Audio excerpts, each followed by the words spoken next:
If you're making a big decision that puts fear in your heart, you're making a right decision. 100% growth and comfort do not coexist. Here's Jaroid Henry here, And I'm Jonah Allen, and we're inside the Jonah Allen Gallery.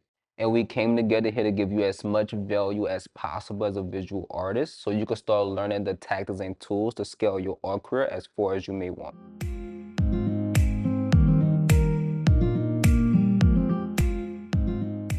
Okay, on this particular episode, we're going to talk about mindset because I realize so many visual artists struggle with mindset before they could ever learn the tactics and tools to start making art sales.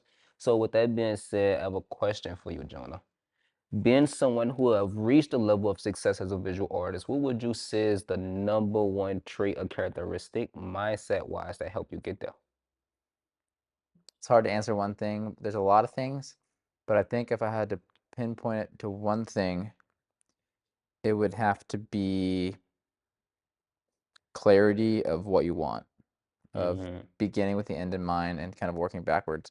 If you don't know what you want, you don't know where you're going, then you don't quite know how to get there, and you're just kind of meandering day by day, and you can kind of feel lost. So I think for me, the thing that's helped the most is having clarity of what I'm trying to do, A clear vision. clear vision. So many artists I talk to that just don't even know. I actually mentioned this before, they just don't know how much they even want to earn. And I think one thing you said is setting that clear goal of what you want and then working backwards. And for what a lot of artists could do is they could actually just start with setting that number, right? Because don't think the number is not important. How much you want to earn as a visual artist is very important. And then once you understand that number, you can start really, really putting metrics in place to make sure you achieve that number. Yeah, absolutely. The other thing that comes to mind is um, just making the decision to like be a professional and show up like consistently. I think a lot of people struggle with being consistent. So I think by having the mindset that you are a professional and that you show up every day, I think that's another key component. But 10 minutes, this leads to a good point in my mind. How would you describe a professional visual artist? I would say a professional visual artist makes art nearly every day, and they treat it, they have discipline and they show up to their, not just their art practice, but also, they show up to do the required work to make sales, which is going to be marketing work and sales work. And they treat it as a professional, like it's their actual job. They don't just do it when they want, when they feel like it. They do it regardless because they're professional and that's what they do. It's like if you're an author, you're a writer, you're going to show up and you're going to have a daily practice of writing. Let's say you're going to write, say, 3 hours a day, and that's what you do. You do it every day, right? Yeah. If you want to be a professional artist, you show up and you have standards to where I'm going to do, I'm going to do this amount of creation today, and then I'm going to work on these certain things, and for the actual business to actually sell. Because you could be the best artist in the world, you can have the best art in the world, but if nobody knows who you are, or, they can't get in touch with you, then you're not going to sell anything. So Yeah. I think it's a 50-50 trade-off. Like one thing I realized is a lot of artists think they're working crazy hard because they painting a lot or they going out and taking a lot of photos. And one thing I said is I'm like, hey, if that's your passion, you're gonna do that either way because that's kind of like that's your like leisure. That's what you love. That's what you do as a hobby. I was like, but you got to keep in mind the other side of that is actually marketing and selling it because a lot of artists don't think of themselves as like a business person and they're doing business. So like one thing I always say, and I want your opinion on this, I always say as a visual artist, you're still a business person and your product is your artwork. So you still have to market and distribute that product just like as much as you have to create the product. mhm. Yeah, no, I totally agree, 100%. Think of, I think another mindset thing that I think blocked me when I was starting out was that, when you're first starting to sell your work, at least this is what happened for me, was like the art was me. And what happened was if someone doesn't buy, you get rejected, because you get more rejection than success, right? If you think that if you take that personally, like they're rejecting you, then that could be a huge block. And that happened to me when I first started. I can tell you a short story. I remember maybe it was like 2017, 2018.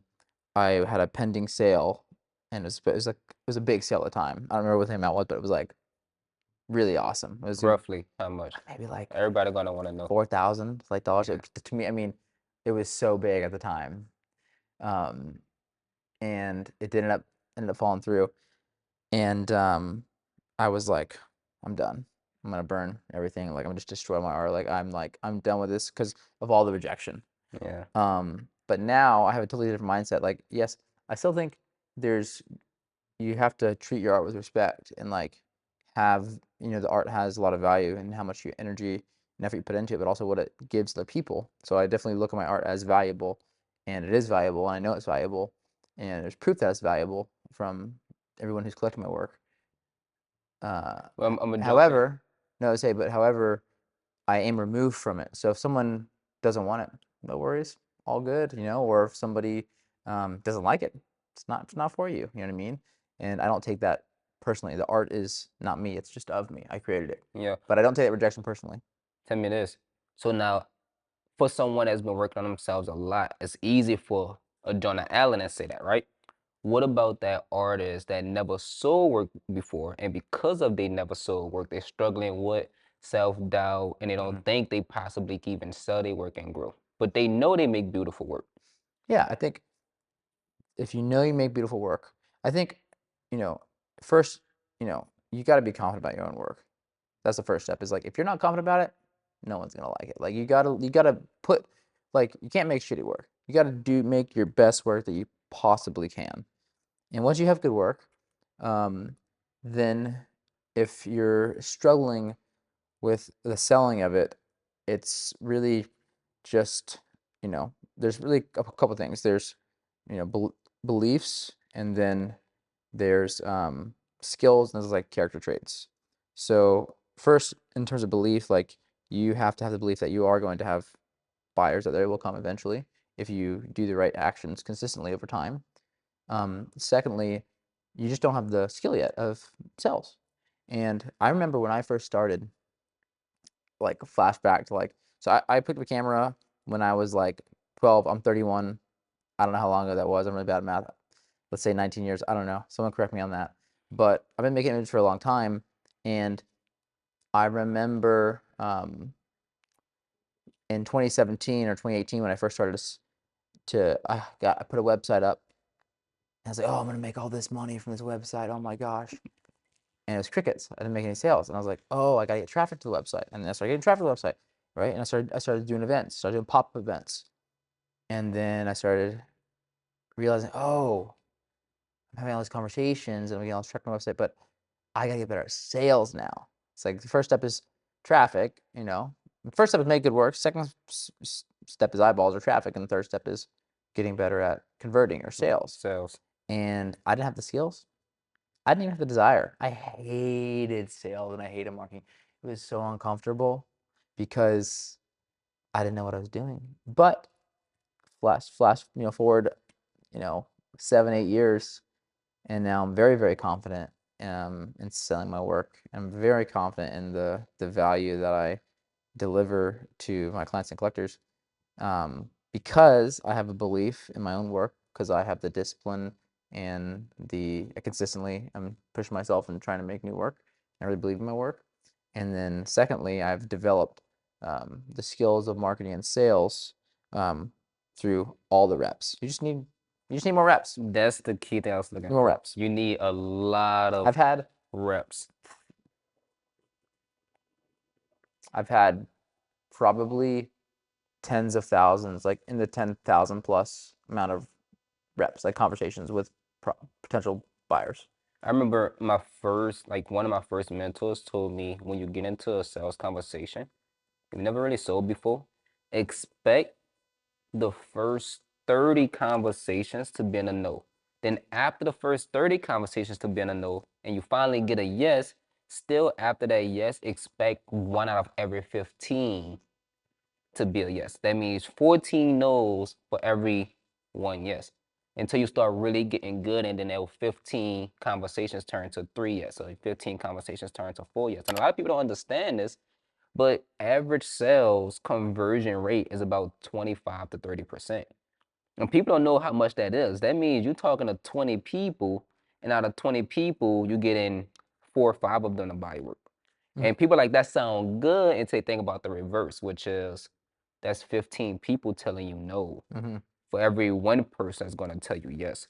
Yeah. And then when you understand those numbers, it become a bit easier. But for a lot of artists that don't understand those numbers, they get 4 people tell them no in a row, and then they're like, they're trying to change their whole art style. They're like, screw this. Maybe I need to lower my pricing Mm-hmm. and things like that. Mm-hmm. Joy, can you tell us, like, has there ever been a time that you've been afraid or like you experienced fear or really uncomfortable in your journey so far, like marketing and sales or? Yep. I'll tell you this.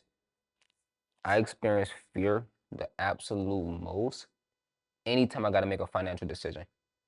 Whether it's a financial decision on education or financial decision on personal things I want, whether that's a new car, motorcycle, anything like that. Because anytime making a financial decision, which is a financial commitment, there's always some fear. Mm-hmm. It's like, what if it don't work out? What if something go wrong, right? And I lose out. And I remember one time going back to the same mentor. So I remember one time he says, here's the thing. If you're making a big decision that puts fear in your heart, you're making a right decision. If you're making a decision that does not put fear in your heart, it's not a life-changing opportunity. And then when I understood that, that started helping me make decisions that put more fear in my heart. Because here's the thing, and you said this earlier, when you're making those decisions that make you uncomfortable, it's the uncomfortable decisions that actually propel your life and move you forward. So when you start loving being uncomfortable, you find yourself start progressing way, way, way faster.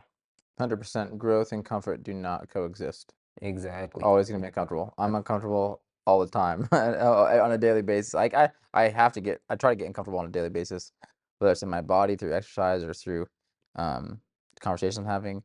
But I say another thing that comes to mind that's mindset related to making decisions is one of my mentors says, make a decision, then make that decision right. Meaning, when you're making a decision, just make a decision, and then decision that you chose to make, you make that decision, the right decision based off your actions. Make it Like work. once you make it work. So Dude, that one's so good. that's so good. Another thing on making decisions that I learned is like a lot of people make decisions on their current. So you make decisions on today, the present. What's important is that when you make decisions, ask yourself how that decision may play out in your life in Hmm. 5 years. So make decisions on your future, Totally, not on your present. 100%. Yeah, yeah. No, it's like if sometimes I ask myself, or like when I'm having to make a big decision or like I'm uncomfortable. It's actually I did this exercise. Tim Ferriss. It's on Tim Yep. Ferriss's blog, his website. You can look it up. It's called fear setting. It's a really useful exercise called fear setting, and I did it recently. And I was afraid of one of the things I was afraid of was I'm leaving. I'm going to Kauai in 2 weeks, and um, my goal. I really want to move there. I want to live in Kauai for at least half the year, Right. but I have fear of like if I were to make that decision to be in Kauai for half the year, fear that oh, would this all of this run without me? You know, but through that exercise, I was able to see that that's exactly what I need to do. Walk me through the exercise. I don't remember off the top of my head. Um, but actually, I actually have it on my phone. Pull I'll it pull up. the notes here. Because that's one of the main things I would say, at least for myself, that I would say changed my entire life. It's just like being able to overcome fear and really make those tough decisions, you know? Mm-hmm. And even, I'll tell you this while you're looking that up. In the moment of me trying to make some decisions that was like really, really tough, there's been times I went the opposite way. I'm like, nope, I just can't do it. I mean, you familiar with that. You know, I made that decision before recently. But with that being said, I just got you said. You gotta tell them what that decision was. we not gonna get into that. Okay. But what happened was when I did say no, anytime you make a decision and you say no, but it feel like it should have been a decision you make, but you saying no out of fear, when time pass, you always regret it. And that's one thing I realized. Like I always regret me saying no to anything that put a little bit of fear in my heart. Yeah. So the fear setting exercise, here it is. It's define, prevent, and repair.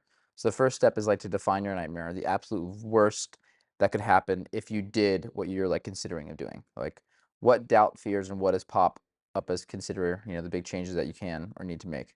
And you have to envision them in detail. Would it be the end of your life? It would be permanent impact on a scale of 1 to 10. Like, are these things permanent?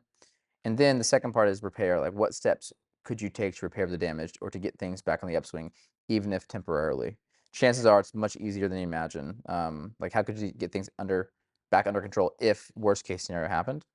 And then what are the outcomes or benefits, both temporary and permanent, of a more probable scenarios, Mm. right? So then now that you define the nightmare and what are the more probable or definite outcomes, um, whether internal or external, um, what would these impacts be on outcomes on a scale of 1 to 10? Like, how likely is it that you could produce at least a moderately good outcome? Yesterday, you you know, you came over, we hopped in the sauna right when you hopped in, I was on the phone, I was talking to my friend. I'm going to Kauai in 2 weeks, and with the goal of getting towed into like a 25 or 30-foot wave. But the guy I was talking to, who's gonna be the jet ski driver, he said that, yeah, first we'll take you on a small day being 20 to 25 feet. And then, yeah, if maybe we'll go on a bigger day, like 50, 60 feet. And I was like, And then telling it, I asked John, I say, so tell me this, what's the biggest wave you ever rode? And he was like, or surfed. He's like 25 feet. Like, and the guy is saying that's like a baby wave. So I think it also gives perspective of like what fear look like. Because what may be fearful to one person may be the norm for another, "Mhm, you know? absolutely, absolutely. Yeah, but I think it's really important to, you know, to really think about what you're afraid of and really and face them. That's how we grow. Is confronting our fears directly. Another thing when making those decisions, and I think, by the way, if you watching this, take notes. Take notes. Because the Tim Ferriss ideal is freaking amazing. I'm gonna add to that. So I remember my very, very, very, very first online investment. You're probably familiar with this. But this when Ty Lopez first came into the scene and I started seeing a lot of his ads and stuff, and he was marketing what's called like the 67 steps. And it was $67, but it was 67 trainers. I think it should have been charging way more. But if you would at that time, I never made investments. I probably would never got started. But one particular thing he talked about is how to make decisions. Going back to like the Tim Ferriss thing. So one thing he said is like anytime you have to make a big decision, get out a sheet of paper, write all the reasons what could go wrong. Like write them out. And then write out best scenario, all the reasons why it could go right. And then get very, very detailed. And then at the end, just ask yourself a very simple question. Is it going wrong is heavier than it going right? Like would you lose more overall if it go wrong versus what you'll gain if it go right? And he's like, if you would gain more than what you'll lose if it go wrong, he's like, go all in on it. Mm, If you will lose more than what you would gain if it did go right, don't do it. mm, that's good. And I think a lot of people just don't think like that. And what I notice is usually 90% of the time, the gain always, always, always outweigh like what if it didn't go right. Usually if it didn't go right, I remember my first big investment. It was $36,000. I called my mentor. I'm like, dude, they want $36,000 for this mastermind. I don't know. He's like, you think it's worth it? I'm like, yeah. And I started selling myself on like, yeah, they're gonna have this, they're gonna teach this, I could teach my students this. If they start applying this, he was like, so what's the worst case? I'm like, I lose out on 36,000. He's like, and at this point in my life, the business kind of doing pretty decent. So it's like, would it be the end of the world for you? I'm like, no, not really. It won't. He's like, but what'll happen if it do go right? Play that out. And then once I did play it, I'm like, holy crap. If it do go right, this would be absolutely phenomenal. And then once I did get into it, usually when you make those big decisions and you commit to it, it usually always go right. Speaking of fear still, I think it's really good to even talk about it 'cause I feel like enough people don't talk about it. When you have fear, when should you say no? When should I say what? When should you say no to making a decision? Say no to fear. No to Mm, making a decision, like, I'm actually not gonna take mm. this action. I say no to things. I kind of do two things when making a decision. I do what you kind of said about Tai Lopez. You kind of look at the data. Mhm. I look at whatever data I can, whether I brainstorm all the data or I look at numbers or, and then I really rely on my intuition a lot. My gut. If my gut tells me that to do something, I want to do it, then I do it. If my intuition tells me something's off, I listen to it. I think intuition is something that a lot of people lose touch with. It's kind of like a muscle. Um, I think intuition is really important um, to rely on, but it's a muscle you got to use it. So if you don't use it a lot, then you don't know what's really intuition, what's not. But if you rely on your intuition a lot and you just sit with yourself and really, listen, then it'll come up. At least for me. Yeah. So yeah, when I say no to things, it's either based off the data or off my intuition. One of those two things, I think. The other thing I want to ask you, Droid, is about it comes to mindset. A lot of people, well, a big part of mindset is like belief, right? And so, can you tell me some like limiting beliefs that you've had in the past that you kind of broke through, and then what were those limiting beliefs? And then, yeah, what were the limiting beliefs? What did you replace those beliefs with, and what was the result once you were able to do that? Very good question. Man, I feel like growing up, so to give a little background, I'm from New Orleans, Louisiana. Everyone in my family and around me was pretty much like piss poor. I'm talking about the structure was go to school, towards your couple last years in school, you work at a fast food restaurant, and then after that, you could become a manager at that fast food restaurant, and just like that was the thing. Like being in full transparency, like Whoa. that's what my mom did, that's what my aunts did, that's what their friends did, that's what my cousins like. That just was the route entire life, right? So for me, limiting beliefs is initially was that like everything that led to success was like a gimmick. It wasn't real. It was like a kind of so. Mm. Because that's what my mom used to tell me. Like she was just, Mm. like if I used to see a nice car, and I was always fascinated with cars, 'cause that's what actually changed it. It wasn't success, it was cars. I see, let's say like an Aston Martin one random day, and I'm like, Mom, look at that Aston Martin. And she's like, don't trust how he got that. No good. So after that played in my brain, and it sound crazy, but it's so serious. Like after it played in my brain for so long, I started thinking like the people that were successful, like they must either stumbled up there, it wasn't however they got there, it's not real. I had this idea that it just wasn't real. It's all make believe. Mm. But then I'm seeing it though. Like I'm going downtown in New Orleans in the French quarters, the rich areas, and I'm seeing people with these things. I'm like, it gotta be real. So I'm gonna tell you what really did it is when I started educating myself. So at this time I had no one to learn from. I was going on YouTube. And I used to go on YouTube and I used to be obsessed with watching what's called like delivery videos. So there'd be a delivery of someone taking delivery of a Porsche. And it'd be a video of someone taking delivery of a G-Wagon and all these different cars I was always fascinated with. But then I go study their entire life. And then I study it, I realized majority of these people started out like how I started.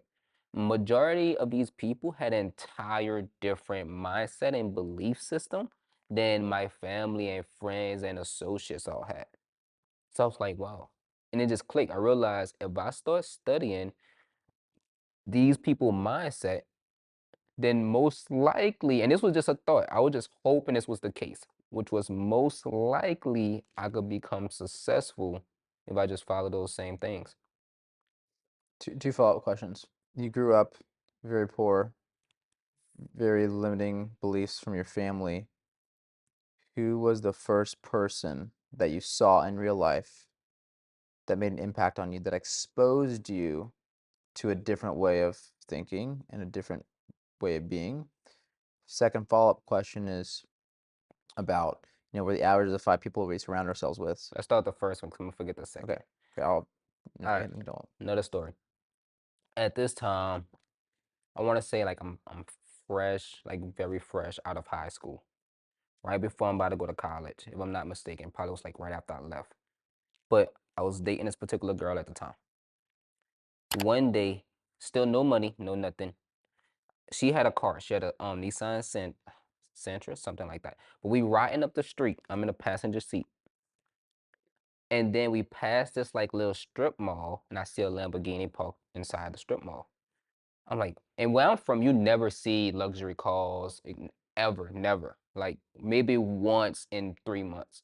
So when I seen it, I'm like, pull over, pull over, pull over. We pull over. I'm like, hey, I don't even remember where we was going at that point. I'm like, hey, you continue going where we going. I gotta meet this guy. Somebody owned this car that's inside one of these strip malls, and I gotta meet them. So what happened was she was like, "You sure I Freaking wait love for you?" that. Whatever case may be. I'm like, I don't know how long it may be. Just go. Pulled off. I sat on the curve. Now keep in mind, you got like this young black kid sitting on the curb by this car, hoodie on, and I'm just sitting there like I just gotta see who in this car. So I'm just sitting there, sitting there, sitting there. Luckily, it only been about 15 minutes. Person come walk out, walk up to the car. I hurp and hop up. I go up to him like, hey, I just coming up to say I love your car. I kind of told him my story. Like, I literally just got dropped off. I wanted to wait so I could just get to meet whoever owned this car. And I feel like it's a privilege, whatever the case may be. The man opened his mouth and ended up being the nicest person I ever met. To the point where it's like, he was like, you could sit in it. He asked like, you got your phone on you? Let me take you a couple pictures in it. Oh, And he was like telling me about all this stuff. And he like, I was like, damn, like that's when it hit me. Like, my mom was wrong. Like, these people actually freaking some of the nicest people in the world. And I was expecting him to be like, dude, get away. Something like that. But he was mhm, like, take a picture. And he was like sitting there, start it up. Here I saw. He was like, yeah. And then we started chatting a bit. And then that's when he ended up like telling me that he went into pharmaceutical sales. At this time, I didn't even know what that meant. mhm, So he was like, I went into pharmaceutical sales. He was like, after that, I got good at selling. And like as I got good at selling, I started making more. And I was able to get to the point where I could buy this. Wasn't the richest guy in the world, but that showed me at that point, like, wow, this stuff is achievable as long as you start to really educate yourself on something that have the potential to become mhm, successful and make a lot of money from it. mhm. My follow-up question has to do with I was like there's a saying, I forget who the original quote is from, but it's we're the average of the five people we surround ourselves Yep. with. But as one of my coaches says, he likes to alter it, saying we're the average of the five people that we let influence us. So my question to you is, even though you grew up, in with your family with limited mindset, have you had to maybe distance yourself a little bit from your family just because of that to maintain your own mindset without the influence, or do you still have a good relationship with your family? Like, tell me a little bit more about that and how you balance maybe that. Very good question. What's funny is I was just gonna say what you said your mentor said, which I personally don't believe you are amongst the five people that you hang around. I do believe what I was gonna say is I truly believe you are carry the same traits of the five of the people you choose to learn from. I think it sounds better and I think it's more accurate is the people that you're influenced by, Mm-hmm. right? So I'll tell you this to answer your question, my core circle of friends in New Orleans where I'm from, the true three on the same, like probably not the same level of success financially wise, but mentally and everything, they all pretty much successful, like doing what they love. At least success is different in every single person mind, but I guess to give a very simplistic way to describe success, let's say financial freedom. They all started kind of like with similar backgrounds as myself and find financial freedom. Now, here's the other part. I don't separate from my family at all. Like me and my family extremely, extremely, extremely close. Now, simply because we don't have the same mindset is fine. But one thing I do notice is like people that don't have the financial stability do have very, very strong attributes in other areas. Like I do truly believe there are some of the most resourceful people, some of the most loving people, caring people, some of the most like what's the word I want to look for? I don't want to say trustworthy. I want to say like accountable. Some of the most accountable people, right? So and I love that. But my friends that are really successful are pretty much the same, if that makes sense. So I feel like it's not. at the same time, it's not just about like mindset wise as far as like gaining financially and leveling up in this world. 'Cause they got some people that just happy where they are, you know? Like my mom know like at this point she's like my son is pretty successful. I can't get her to move outside of New Orleans to freaking save my life. Cause she genuinely just happy with the lifestyle she have and where she's currently located, you know? And I realize overall, and I'm kind of getting a little bit off subject, but I realize like that's totally fine too. Like some people genuinely don't want to level up. See what I'm saying? Now Mhm. keep in mind, I want to level up. Yeah. I love educating, but that's something I became in love with, if Same. that makes sense. I totally understand what you're saying. Like there are some people who don't want to level up. I'm not that person, and it's hard for me to understand those people. That's another thing I say. The people that can level up, 'cause I have some people in my family that I be around and they don't want to level up. They happy where they are. I can't hang around them for too long. Why? That's one thing I noticed. I don't know. I wish I had a like I wish I had an actual direct answer for this. And I love them to death. Like we'll hang out sometimes, hit the gym maybe once. I like to shoot basketball in my free time. We'll go shoot basketball, but like actually hanging out, like, hey, come stay by me for 2 weeks. Can't do it. I think I don't know. I just like that energy around you consistently. Mhm. It's just I don't know. I feel like it's just not good energy. Mhm. If that makes sense. Like I like energy that's gonna push me. 100%. See what I'm saying? So people that's not pushing me, like of course I love them to death. I'm in and I'm out. I'm like, what's up? What's going on? Let's hang out for the day. But after that, it's like gotta go. Mhm. Mhm. If that makes sense. Mhm. But I do think influence is key. And as long as you focus on surrounding yourself with the people that are of great influence, ideally people that's already where you want to go, you're already making it 10 times easier to get there. What's crazy about this topic of being around people or like being influenced or getting influenced by people is like something I've learned is like literally we're just one person away from anyone we want to connect with. Like literally one person away. Yeah. We could literally like anybody in this day and age, you can literally meet anyone on the earth you want to know. It's very possible Yeah. because it's just one person away, I you agree. know? And just day and age of technology, like like literally like you can meet anyone you want to meet. Let me ask you this. A l- I hear that a lot, like the power of just networking, right? My question is, one thing I always said to myself, and I want your opinion on this. I always said you could be one person, like you kind of mentioned, from just meeting that right person, or you could like really, really double down and focus on you becoming a person everybody want to meet. Mm. How you feel about that? Do you feel like to become the person everybody want to meet, you need to go meet those people first and add them to your circle? Or do you feel like you could actually achieve that independently and focus on becoming that person? I think it's both. I think it's really important to focus on becoming, the best version of yourself, working on yourself, you know, literally all the things, beliefs, skills, character traits, um, and there's a lot we can unpack there. But I also think, if you think about it, relationships are everything.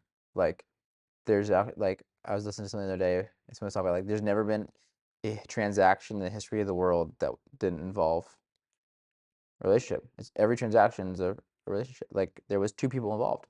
If you're an employee, the transaction with your boss, right? Yeah, If you're an entrepreneur, it's with your customers, right?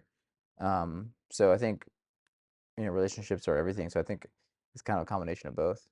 yeah. You know, it's like we have to become the best version of ourselves to attract the people we want in our lives.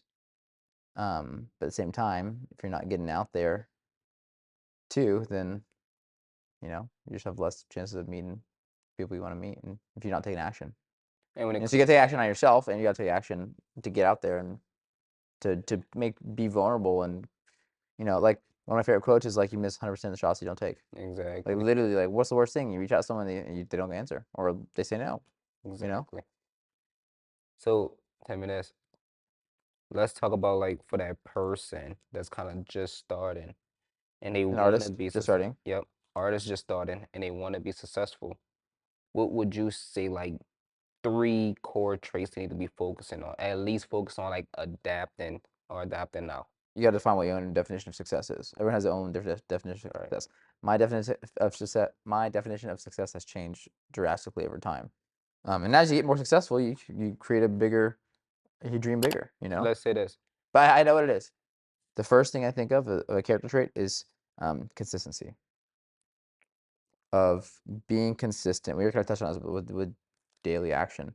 Yeah. You know what I mean? It's kind of like the tortoise and the hare. It's like the tortoise, just consistent every single day, just moving along.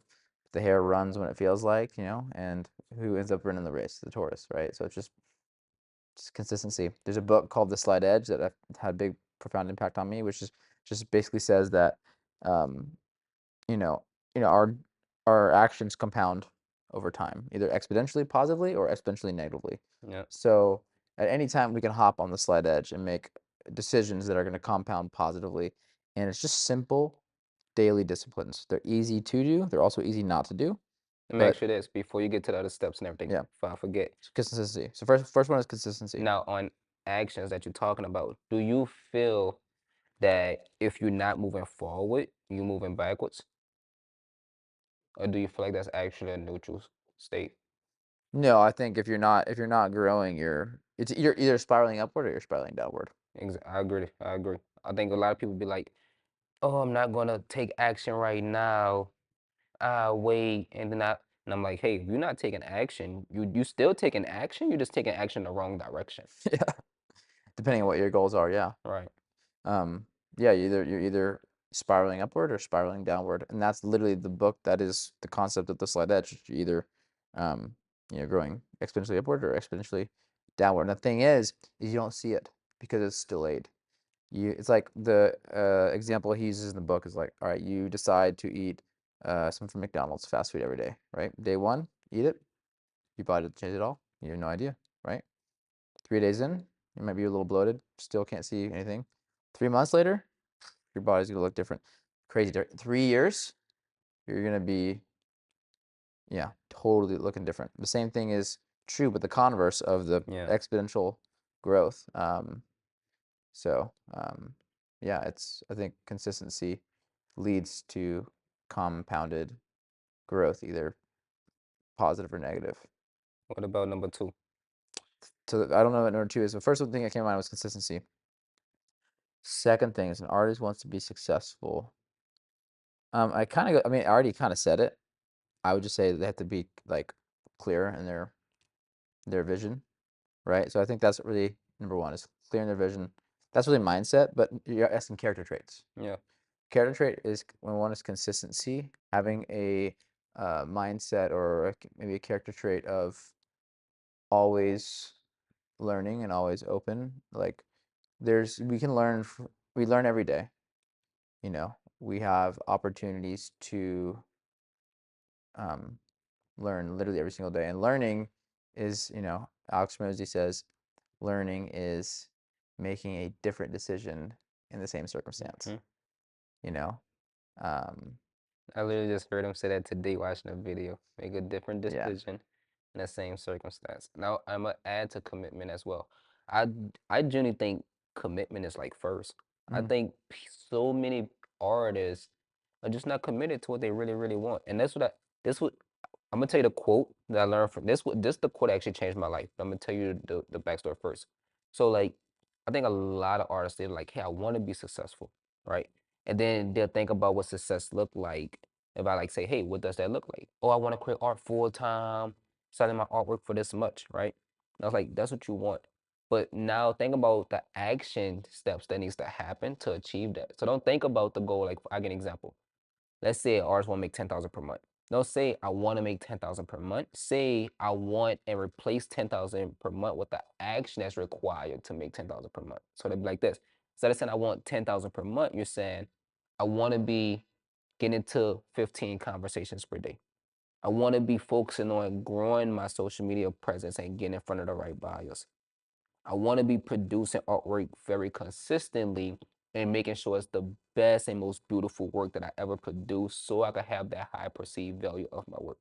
So you replace what you want as far as the goal with the actions that it takes to achieve the goal. Mm. This makes sense. 'Cause I think so many visual artists just simply like they committed and they want the goal, but they're not committed enough to actually take the action. Like one Mhm. thing, his name E.T. the hip hop preacher. I think his name Eric Thomas, right? One quote he said, and this at this time I was sleeping on the floor, no money, like just at this like poor. And I was watching a video by him, and he said, "Here's the thing: you have to want to succeed as bad as you want to breathe." He says, think of it like this. Imagine you was underwater and someone was holding you down under the water and you couldn't come up for air. He's like, at that moment, the only thing going through your mind, like the only thing is oxygen. You're not thinking about like what's going on this weekend. You're not thinking about that party. You're not thinking about what if something don't work out. You're not thinking about no relationships. You're thinking the only thing that's on your mind at that moment is I need to get to the surface of this water and get oxygen. A lot of people just not treating that surface of that water like their career. So like I'm committed, but how many hours I gotta put in again? 3 hours a day? I don't know if I got 3 hours a day. Like you wouldn't believe the amount of artists I talk to that's genuinely like, I'm committed. And then I'd be like, cool, you just have to like master social media. Oh, I hate Instagram. I can't do Instagram. I'm like, what? The whole world is on Instagram. I'm like, how much you want to make? I want to make 20,000 a month. I'm like, how much time you can I do this in like 2 hours a day? I'm like you're not committed to the actions. You Yeah. want the goal, but you gotta Yeah. be committed to the actions. No, you gotta be full committed. 100%. Yeah, that's like square one. 100%. So as we said, consistency, commitment. Another key thing if you're just starting out, you're an artist. Before we even get to it, I know I'm babbling, Go ahead. but we talked about this yesterday. We was listening to Dan Martell. Mm-hmm. And one thing I told you that stuck out to me so much is he's like falling in love with the journey. I think that's on the same playing field. Like a lot of people just don't love the journey. Mm-hmm. Like everybody wants the goal, but the actual process is what everybody want to skip out on, you know? Mm-hmm. And then one thing you told me this, you gonna correct me if I don't remember the exact quote, but it was like, what happens is you have something that you want to achieve, you have a goal you want to achieve.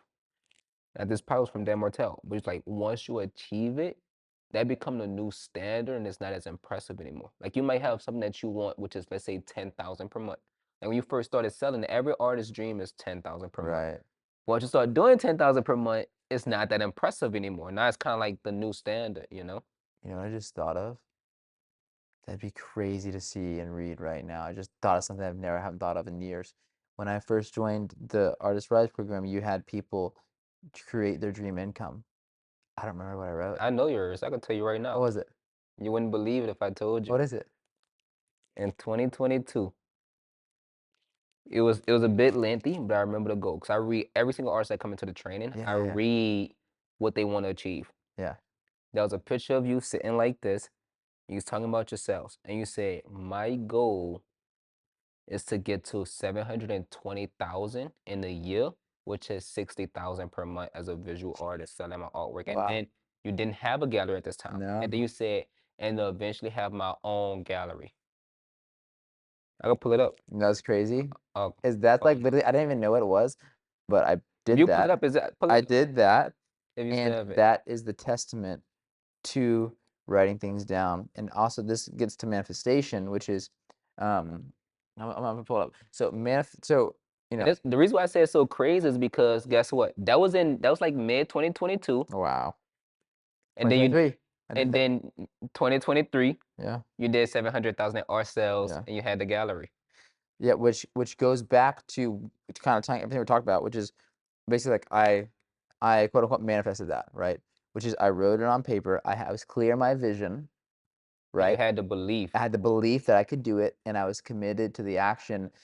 And so, manifestation, this is a quote: manifestation is the byproduct of your dominant beliefs, actions, and feelings. So, I agree. man, full circle. I agree. That's so I'm about crazy. to pull it up. I got. I could probably screenshot it and like I'm put sure. it I'm on the sure. You know screen and what? stuff. You know. I bet you. I can. I'm gonna It's read it. inside. It's in the old community, the Let me Facebook group, just and if you search your name, you'll see it. I don't got my phone on me, but I remember that vividly. important notes. Important notes. Let's see here. I wonder if I can find. That just goes to show the power of like it's not just manifesting Wow. it, but really truly believing that it's gonna happen. Like so many people set goals and they like I so many found artists it. set goals and they just don't Oh believe it's my gonna happen. gosh. I told you. Goal. Read it. I will hit and maintain 60,000 per month in gross revenue, or 700, $1,000 in gross revenue a year, with 40% profit margins after payroll and operational expenses, which leaves me 288,000 per year to invest back into the business or to other assets. Thus, in 4 years, I'll have $1 million in investments. This will allow me to have some sort of, freedom, which I can travel 4 to 6 months per year surfing, all while running my business. That's the Wow. message. When me and Jonah first met, he came Wow. inside the community, and I make every artist we bring on board blast I their literally goals haven't out. thought about that. That's freaking They crazy. blast their goals, put it inside the group for everybody to Jeez. see, get comments. And I probably knew like others was probably like, this dude crazy. 700,000 a year? You know what also that reminds me of is like if people think that's crazy, Tim Ferriss talked about this, but like shooting, aiming, having crazy high goals sometimes is actually easier to achieve those than just like basic or like goals because most people aren't thinking like that, if that makes sense. Yep. And so because most people aren't trying to go for that, there's less competition to do that, if that makes sense. Um, that's something I heard from Tim Ferriss, which is Yeah. interesting. Dude, what's crazy is I was able to find that so fast because of Google Docs. I have everything in Google Yeah. I Docs. could have pulled it up, but That's it's my crazy. phone over there. But I And I don't remember how remember, I I don't know. remember why I was trying to. I have not thought about that in since I wrote it. Like literally, like for some reason, whatever it was, something in the conversation primed me to think about that.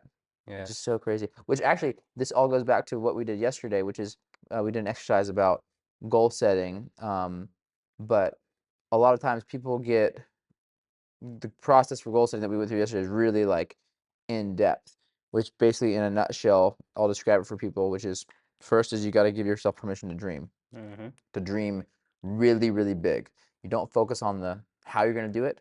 Don't even think about how you're gonna do it. Just focus on the dream. Like what are you gonna in 25 years, what do you want? And then the second part Before is you get to it, good. I'm gonna add to it. So everyone could be writing this down because this is This is crucial. so We, good. we literally did this exercise last night. Yeah. So when you think about that dream, the first thing that's gonna come to your mind is how. And notice Jordan just said, don't think about the how. So this is what you're gonna say. I want 20,000 per month because if I sell 8 artworks at this much, now you're thinking about the how. Forget the how, just think about like design that dream life for you and give yourself permission to dream. Don't think about how you're gonna get there whatsoever. What's number two? I'm thinking right now. I think number two, If I think I could, I think it was focus on the standards. yep, that was focus on the standards. So I explain the standards. So when it comes to focusing on the standards, the key is you need to set very hard daily standards that move you closer to your goal.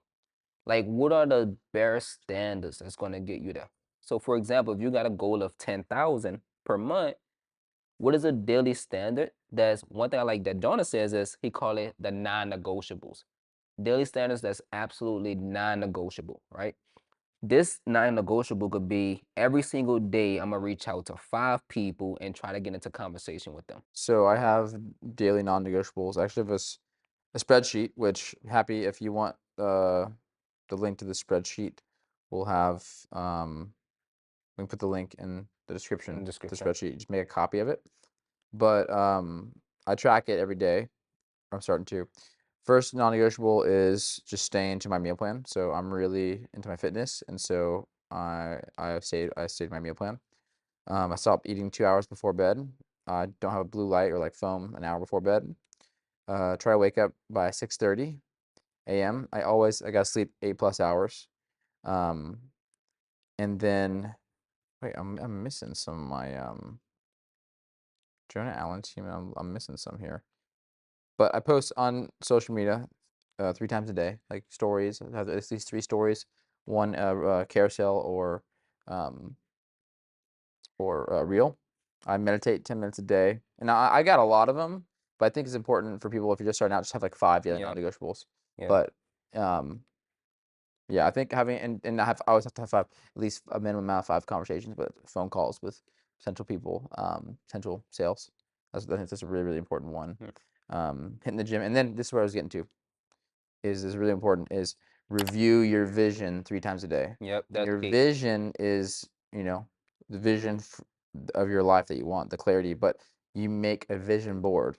I have, and the cool thing is I showed Droid this yesterday. I've got the vision board right here. I got my goals on my screen background, so I'm primed, you know, when I see them here. I got them in my office here at the gallery. I got them where they're in my house, Yep, in the bathroom, in the bathroom in the mirror. mirror. And I also have it in my car. So in those 4 different places, I see it at least a minimum of 4 times a day. And those 4 times a day, I look at the vision board and you know, I just like soak it in and imagine those things coming to life. And I told you the story yesterday from the reel, remember about the wave? Mhm. So like I'm living proof. I'm not special, but like I'm living proof that like this stuff works. It's the little things that make all the It's not difference. woo woo. It When it it it works. when it come to it, it's like the saying when they say if it's out of sight, out of mind. When it come to your vision, and you really and we talked about this, like really describe that vision for yourself. Like get very detailed on think about the how. But then afterwards, create a vision board. And what I like to do is morning, midday, night. Like before you go to sleep, when you wake up, and sometime during the midday, it's just like why I eat. Mine's what I connect to the most is like what I call a manifesto. He don't even have a manifesto, I but got it's like a manifesto. writing of exactly what that dream life look like. But I read it when I wake up, midday, before I go to sleep. So with that being said, the first one was have a big dream. Then it was Focus on the standard. focus on the standards. What was third? I Number know 3. connecting to triggers was like fit. That was we already kind of talked about that. We just talked about connecting to triggers. With the trigger is the vision board. That's the Oh final yeah. step. But maybe the third step, it Um, was you have to, okay, resources. resource. Resources. This is absolutely key. So a lot of people have dreams and they got aspirations, but they never take the necessary steps to get there, or they take the wrong steps. And now, one thing I think is extremely important, I think me and Jonah both do extremely well, is before we take a step, we ask ourselves who have the right information that we need to make sure we take the right step. So it's educating yourself on what's the best way to get to that goal. So the question is like, what are the resources I need to make this vision or this goal reality? What are the tools? Who are the people I need to know? What's the software? Education, What's the books. education? What are the books? Um, any tools, any resource you can think of, free or paid, Yep, get the resource. And then definitely. the next thing after that is after you focus on the resources is um, you have to have stakes and you have to have a reward. So Oh you yeah, you yeah, that's my as there's favorite. milestones as you reach the goal. So say for instance, one of the runs I wrote down is like one of the things I wrote down, or like I'm on a path towards being really fit. So one of my goals is I want to maintain 7 to 8% body fat, be completely ripped, be really healthy, be able to move. I'll be able to be surfing, but I was focusing on that. Oftentimes the goals they have some sort of like they have to be measurable. So that's why I said Mhm. 7 to 8% body fat. So in order to do that, my standard is I track my macros daily. So I log every food. I go to the gym, 6 days a week. I go do progressive overload. I'm, going until failure. And then, I sleep 8 hours. Like those are my standards. But, and the resources I have is I have a personal trainer. I also have like a nutrition coach. I got the software, the 2 different, I have a fitness tracker and I have my fitness pal. I got an Aura ring that tracks my sleep. So those are some resources that help me reach my goal. And then talks about the stakes and the reward. So Oh yeah, after yeah, I yeah. hit the reward, I'm gonna give myself is like what you have to do is along the milestones that you hit, you got to reward yourself, and you give yourself a gift or something. Could be fine. It could be material or it could be an experience. You let yourself have that experience after Yep. you reach a milestone towards the main goal. So This for instance, this actually help you fall in love with the journey as well. exactly, it's about the journey. So for instance, for me, it's like I'm at like 175 workouts I've done. So I said once I hit 200 workouts, I'm gonna buy this new camera lens that I've been wanting. Yep. Um, Even though I could buy the camera lens right now, but I'm not letting myself get it until I hit that number of workouts, 200 workouts. And then but then also the stakes could be, what was what the stakes for me are that, the stakes is like telling people about your goal, so it's you have public accountability. But if you want to go any step 30, like a step further, is like one stake is like I told Jaroid yesterday, like I'm gonna post a picture of myself shirtless on my social media channel on like 1 year after I started, which is like April 30th, and I'm gonna post a picture no matter what. I Yeah. have to post a picture. So which means that like I'm incentivized, like I have fear of like I don't want to put a picture of my social media channel with me, not looking good. So I'm like motivated. That fear keeps me. That's the stake. And then the final step is to connect to the triggers, which is connect to the vision board. And that right there is a really crazy goal setting, really effective goal setting exercise. Sorry, you're gonna say something? I forgot now. No, I was talking about the examples of the things Yeah. for the goal setting. Forgot. But it's the exact same. Like for me, one of the biggest errors, and I think I'm really good at inside the business, is like marketing, which is running paid advertising. And for me, one of the biggest things is like we talk about, we want to scale up the ads as much as possible. But scaling up ads is very scary because that means you're spending a lot of money per day. And also it's not easy because the more you spend, the less profitable it becomes. So one of mine is like once the ad spend get to a certain point, then, like, I'm a huge fan with motorcycles, and I like to ride motorcycles, but both my motorcycles need new tires. So I was like, you know what? I'm not replacing the tires on them until Aspen is at a certain point, which would typically take about 3 months. But now it makes me want to work hard and achieve that because now I connected once again that action to a direct reward, you know. And I think that's crucial. So many artists kind of go with the flow because they don't have those like stakes set for themselves. Hmm.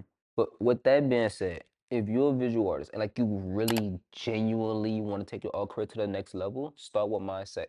Write down the things we just discussed and start implementing these things. And I can promise you, it won't be easy starting out, but as long as you start and you focus on try to make it consistent, right? That means you being committed, like we talked about earlier, and you just do some of these exercises that we just discussed, you would definitely be on the right track. But with that being said, once again, I'm Jaroid Henry, I'm Jonah Allen. and we just here to give you as much information and guidance as possible to help you grow your art career to a level of success.